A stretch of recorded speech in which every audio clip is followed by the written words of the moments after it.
Senhor, espero que seja eu. Espero que seja eu que preciso voltar à essência da adoração. Aquela mulher se encontrou com Jesus depois, e ela viu que a vida dela estava fora. Ela estava vivendo uma vida como ela queria, talvez, eu não sei o contexto, né? A Bíblia não fica falando dos pormenores, mas Jesus falou: o caminho que você está não é o correto. Não importa se ela era crente, a gente fica na discussão. Não, mas ela já teve não sei quantos maridos. Não, mas ela era casada. Mas ela era adulta. Eu quero saber, eu quero saber que Jesus falou: tem uma coisa errada na sua vida. Muda. Muda o teu caminho. Muda aquilo que você tem. E Jesus deixa claramente a ideia de que ela não conhecia a Deus. Vocês não podem adorar quem vocês não conhecem. E é por isso que muitas vezes nós dobramos os joelhos e levantamos da mesma forma porque a gente tem um encontro com a gente mesmo e não com Deus. E a gente começa a falar: Deus me dá isso, Deus me dá aquilo, Deus faz isso na minha casa, entra na minha casa, é um furacão, né? Entra na minha casa, na minha família, mexe com a minha estrutura, é um furacão. Ele faz isso comigo. E Deus fala: a quem enviarei? Você não tem resposta. A adoração é a resposta que nós damos para Deus. Às vezes nós vamos diante de Deus como querendo coisas. Eu não estou te dizendo que Deus não pode dar coisas, Ele não quer dar coisas. Deus dá. A gente vê na história Deus dando, fazendo coisas. Não é disso que eu estou falando. O que eu estou falando é o que você tem feito para Deus. Como você tem correspondido àquilo que Deus fez por você. Como você tem se entregado na casa de Deus, na obra de Deus. O que você tem feito? Será que você virou alguém que vem para a igreja apenas e que bate palma para os cultos bonitos? Não, esse culto foi muito bonito. Olha, você viu, irmão? Né? Ai, irmão, fluiu uma adoração hoje, você viu? Não, você viu? Pastor pregou bem. Agora sim, pastor está pregando bem. Não, a palavra foi muito boa. E você vira um crítico gospel, um crítico de igreja. Não, nota 10, hoje a intercessão foi cumprir o horário. Não, o culto hoje deu certo. Igreja não é para isso, gente. Igreja é o que eu posso fazer, é o que eu posso fazer para o irmão, o que eu posso fazer para Deus. Amém? Como eu posso servir a Deus? Olha para quem está do seu lado e diz assim: eu preciso te servir. Me ajuda, mas às vezes é difícil também. Jesus está falando para ela: ei, a adoração está para além disso que você está achando, que é ir lá e cumprir um horário. Que é ir lá, já tem meu dia nesse mês, já fiz muito para Deus já. Amém? Em segundo lugar, Jesus fala para ela assim: olha, se você soubesse quem está com você, você entenderia. Aquela mulher, ela não tinha uma vida de adoração, porque se ela tivesse uma vida de adoração, ela reconheceria Jesus ali. Ela sentiria. Eu lembro que quando João Batista ainda está no ventre, aí chega perto de Jesus também no ventre, o que acontece com João Batista? Ele explode. Não explodiu a barriga não, pelo amor de Deus. Mas ele resulta. Querido, é impossível alguém que anda com Deus não sentir a presença de Deus. É impossível alguém chegar na igreja e ficar inerte, mas o culto. Quem tem andado com Deus tem sede pela presença de Deus. Quem anda com Deus não espera ninguém mandar levantar a mão. Alguém cantar, você já chega quente na presença do céu. Mas Deus fala comigo, Deus se revela a mim, Deus manifesta-te a mim. Amém? Estou brincando, né? Quem anda com Deus, não está nem aí se você levantou. Você já falou assim para mim: você viu que fulano levantou a mão? Não vi, porque eu estava também com o outro. Quando você está atraído pela presença de Deus, o que o outro está fazendo te incomoda, sabe por quê? Porque você está abismado, extasiado, impactado com a glória de Deus diante de você. Então eu tenho tempo para saber se alguém é joelhoso, alguém ficou de pé, porque eu estou mergulhado na presença do Senhor. Amém? Mergulhado na presença do Senhor. Nós temos tido na igreja pessoas que vêm e ficam assim: olha, impactadas com louvor. Querido, às vezes louvor, às vezes alguém aqui na frente, eu falo disso porque eu estou sempre na frente. E às vezes eu estou na frente e me atrapalha, porque eu tenho que cumprir, né? Eu tenho que cumprir o horário, eu tenho que cumprir, eu tenho que cantar certo, eu tenho que fazer a voz certa, eu tenho que comandar o louvor, eu tenho que fazer as mãos certas. O pessoal do louvor, eu tenho que olhar o horário, eu tenho que saber. Aí tem hora que eu falo: Deus, somos eu e o Senhor agora. Fala comigo, manifesta. Nós somos criados para se relacionar com Deus. Crente que não se relaciona com Deus está com defeito, porque Jesus veio nos religar a Deus. A Bíblia diz que o Espírito Santo sonda as profundezas de Deus e revela a nós. Em nome de Jesus, volta para a sua experiência com Deus, para a sua vida de oração, para a sua vida de adoração. Não espera chegar o domingo para ler a Bíblia, não espera chegar o domingo para levantar as mãos na adoração, não espera, fica até feio, fica desengonçado quando você não é uma pessoa da nuvem.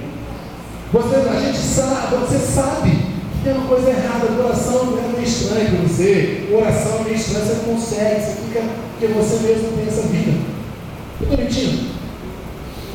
Quando você não está assim orando, qualquer coisa, orou demais, orou muito, você não tem a vida de adoração, você cantou demais, puta cantação. Quando você não lê a Bíblia, você, meu Deus, pregou demais. Mas quando você está mergulhado na presença de Deus, você não vê hora, você não vê nada, você quer mais. Você vai, você acabou o culto, eu quero mais a presença de Deus. Sabe? Se a gente tivesse um pouco mais a presença de Deus, menos de religião, eu tenho certeza que o Rio de Janeiro, o Brasil, já tinha sido inundado com a glória de Deus. Inundado. Amém? E Jesus falou para aquela mulher: você não conhece quem você adora. Em segundo lugar, você precisa de uma experiência forte com Deus. Eu lembro de Maria, ali, para o meu horário? Agora, acabou. Que isso? Eu lembro agora, eu tenho que gravar uma massa agora. Maria, Jesus estava na casa de Maria, de Marta, e Maria estava servindo. Marta estava servindo, e Maria estava aos pés de Jesus ali, ouvindo as palavras de Jesus. E Jesus olha para Marta, fica incomodada. Você está vendo que eu estou trabalhando aqui, Jesus? Essa mulher só quer saber de ficar ouvindo a tua palavra, só quer saber de ficar no teu pé. Jesus falou assim: ela escolheu o quê? Escolheu o quê, querido? Tem um louvor, eu não sei quem canta, acho que tem uma Marcos, eu já escolhi a boa parte. Eu já escolhi a boa parte, viu? Descaia aos teus pés, Jesus, desse lugar não vou sair. E eu lembro que eu vi umas crianças, eu vi um vídeo das crianças na África cantando isso. Elas estavam cantando: eu já escolhi a boa parte. A gente foi ler, né? E elas andaram 6 horas para estar ali. E ficaram o dia todo, porque elas iam poder estar ali dias depois. Querido, escolha a boa parte. Porque quando você se relaciona com Deus, poucas vezes alguém vai precisar chamar a sua atenção. Você mesmo sabe se você não está no caminho legal. Você mesmo sabe que as coisas não estão bem na tua vida. Você mesmo sabe que você entrou num caminho de religião e não de revelação e não de intimidade. Porque você anda com Deus. Anda com Deus. E você começa a se parecer com Jesus. Você não precisa mais. Essa semana você conhece um novo crente, e a gente atua assim, fazendo as coisas na igreja, a gente briga muito. Não é verdade? Quando as coisas não saem assim como a gente quer, a gente briga muito. E depois o tempo passa, agora eu não estou velho, viu? Mas o tempo passa, e você sempre entende que no final Deus vai costurar as coisas, porque Ele trabalha por aqueles que nele esperam. E que no final o Espírito Santo vai colocar onde tem que colocar e fazer o que tem que fazer. Não é uma questão de destino, mas é uma questão de governo. Deus ainda governa. Quando você adora a Deus, você sente uma paz que excede todo entendimento. Está tudo caminhando ao seu redor. Você está em paz, porque você sabe que Deus ainda governa. Quem se relaciona com Deus enxerga Ele como um cordeiro mudo que foi morto, mas também enxerga Ele como o leão da tribo de Judá, como alguém que está governando, como alguém que está regendo a história, como alguém que está se revelando e mostrando toda a sua autoridade. Eu lembro que estava lendo uma vez a Bíblia e essa figura do cordeiro me incomodava muito. Meu Deus do céu, o cordeiro. Mas ele fala: olha, leão da tribo de Judá. Jesus não está morto. Talvez você esteja aqui preocupado com tanta coisa. Olhe para quem está do seu lado e diga assim: Deus ainda está governando a sua vida. Quem sabe o que você está passando não é um sinal de que Deus vai fazer algo sobrenatural? Quem crê? Quem sabe Deus precisa desse testemunho? Tem coisas que Deus deixa a gente passar e não livra a gente, porque Ele quer usar a gente para dar testemunho de que é possível passar por aquilo e ainda assim ser um vencedor, e ainda assim ter uma vida de alegria e de vitória. Eu quero que você hoje, como adorador, levante as suas mãos para o céu e agradeça ao Senhor até pelas lutas, porque até as lutas contribuem para o bem daqueles que amam a Deus. Eu quero que você levante a sua mão hoje e diga assim: Senhor, obrigado, porque essa leve e momentânea tribulação vai produzir para mim um peso eterno de glória. Amém? Por isso que o diabo não entende a gente, o inferno fica incomodado com a gente, porque o Espírito Santo começa a trabalhar na nossa vida e a gente começa a entender que Deus está no controle. Deus está no controle.